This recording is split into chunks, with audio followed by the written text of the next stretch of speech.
Hello, and welcome to yet another video analysis of the horror film The Shining, one which differs from every other analysis you've seen before. Stanley Kubrick's film adaptation of Stephen King's novel The Shining is one of the most oft-studied films in history.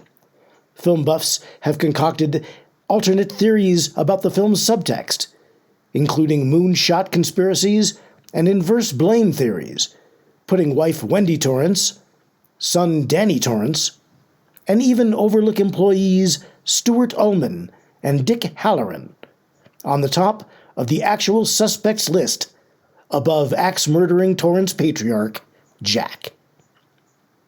And while those theories have enticed and entranced viewers, there is a new theory, which makes the others antiquated and ineffectual.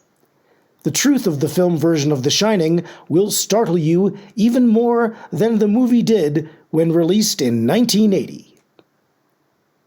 You may be startled to hear this, but Stanley Kubrick's The Shining is actually an unauthorized sequel to another movie adaptation of a famous horror novel, The Exorcist. The novel, by William Peter Blatty, was published in 1971 and adapted for the screen by director William Friedkin shortly thereafter.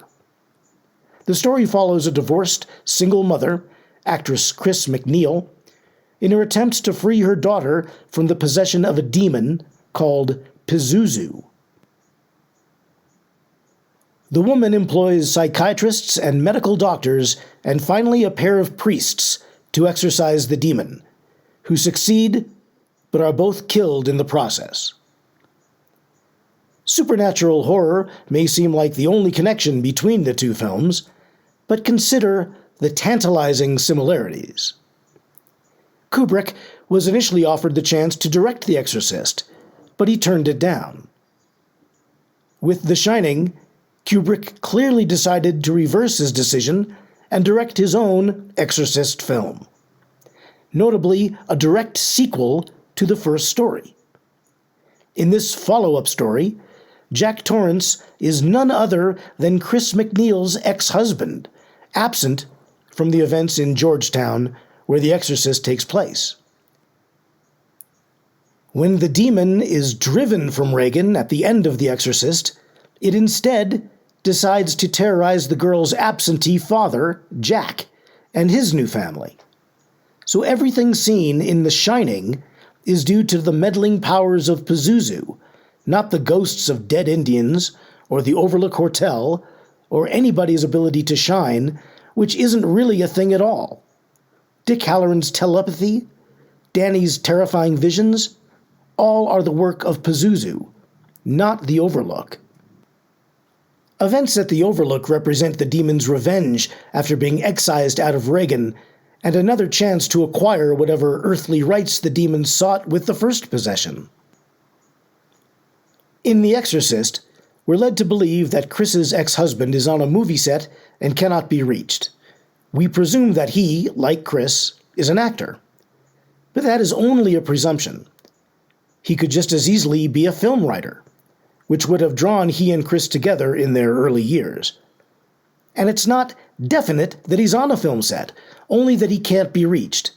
In this sequel, Jack has abandoned Chris and daughter Reagan to create a new family with Wendy, raising their son Danny. Your first objection may be that in the novel The Shining, Jack is a teacher with a violent past as a drinker and an underemployed loser. He was a teacher who struck a student and was fired. But that was the novel, and the movie cannot be judged on the qualities of the book, as the two are very different stories. In the film, we're not told much about Jack's past or the project he's working on. It could easily be a film script meant to return him to Hollywood's good graces. Jack extols Wendy in their bedroom of the Overlook when she suggests leaving, saying he'd wind up working at car washes. This does not mean he ever did work at a car wash. This may be a Hollywood writer's idea of being impoverished, as he's clearly been kicked out of Hollywood circles. This is likely due to his drinking and ill temper, two things which are very common among writers in Hollywood. His inability to maintain a high-paying film writing career has caused Jack to drink more heavily and resent his current family, which he chose over the life he had before with Chris and Regan, and which he now wants back. You may also counter that in the authorized sequels to The Exorcist, such as the film The Exorcist III, the demon is said to have gone from Regan to the body of a serial killer, the Gemini Killer, played in that film by Brad Dourif. But that's only a theory proposed by the story's characters, and no real evidence for that is presented other than the character's transformation into the demon. But that happens when the film takes place, 1990, years after events at the Overlook. So it's possible that Pazuzu went from Regan McNeil to Jack Torrance and then on to the Gemini Killer.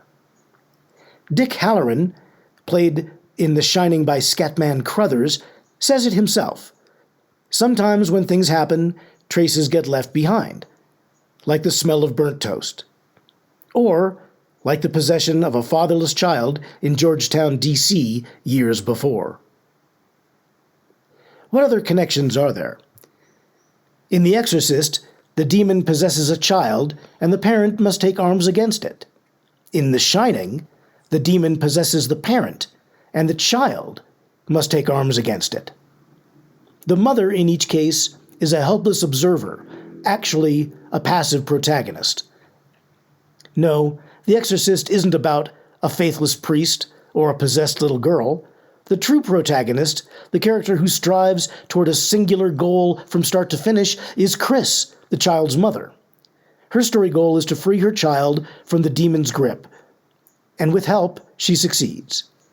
In The Shining, Wendy seeks to keep her family and her sanity intact while facing supernatural forces she does not understand, just as in The Exorcist.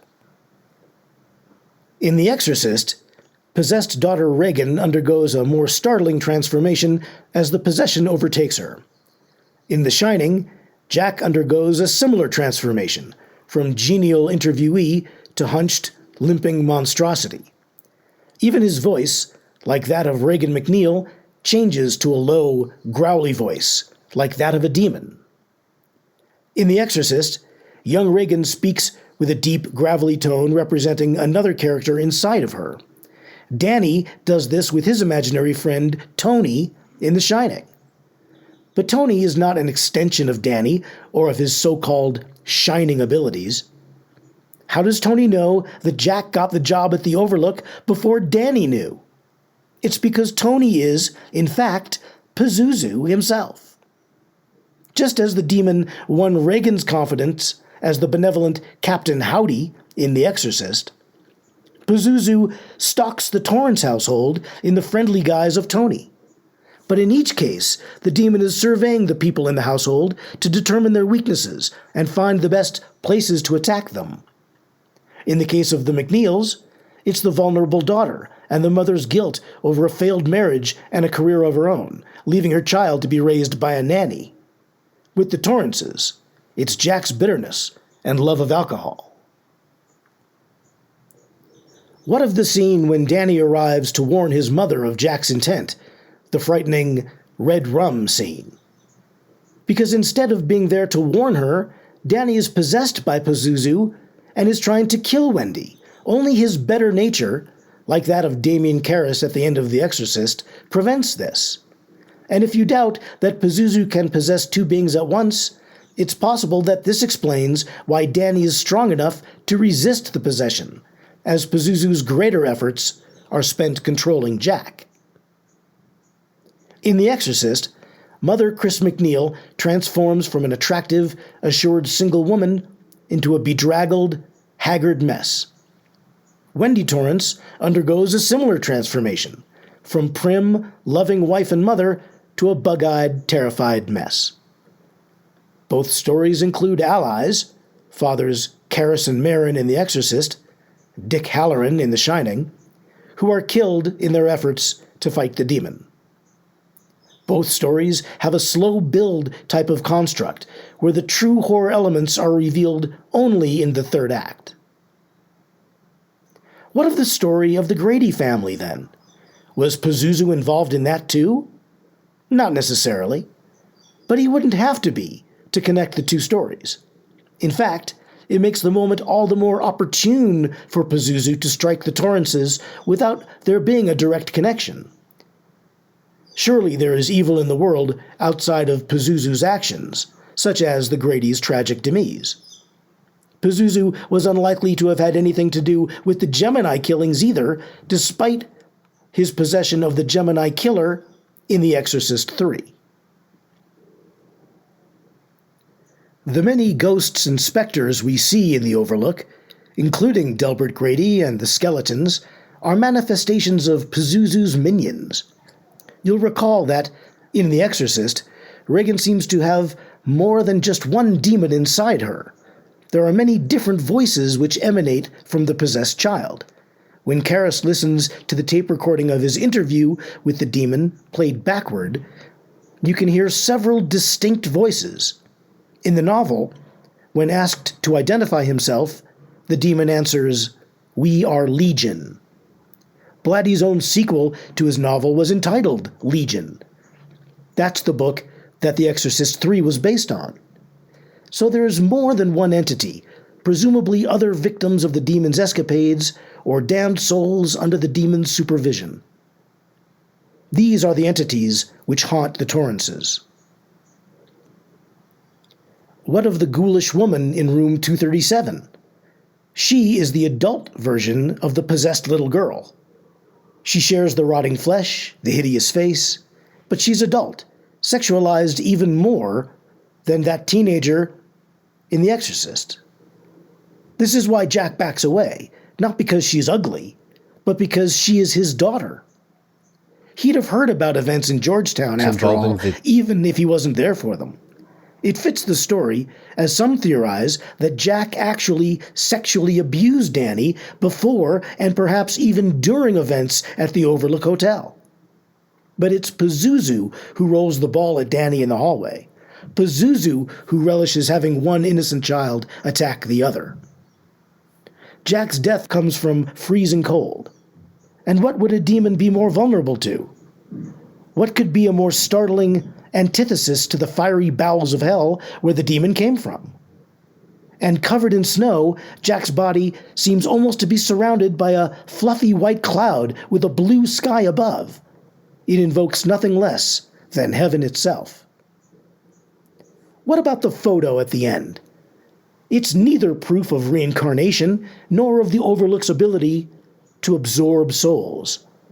These are the lost souls of hell, the Legion of the Damned which Pazuzu commands, and their leader is front and center. You'll notice that the pose Jack holds in the picture is the exact same pose Pazuzu holds in virtually every representation, both on and off screen. Right arm lowered and then raised at the elbow, hand open, face in a demonic grin. This is Kubrick's admission that the story is truly the first Exorcist sequel.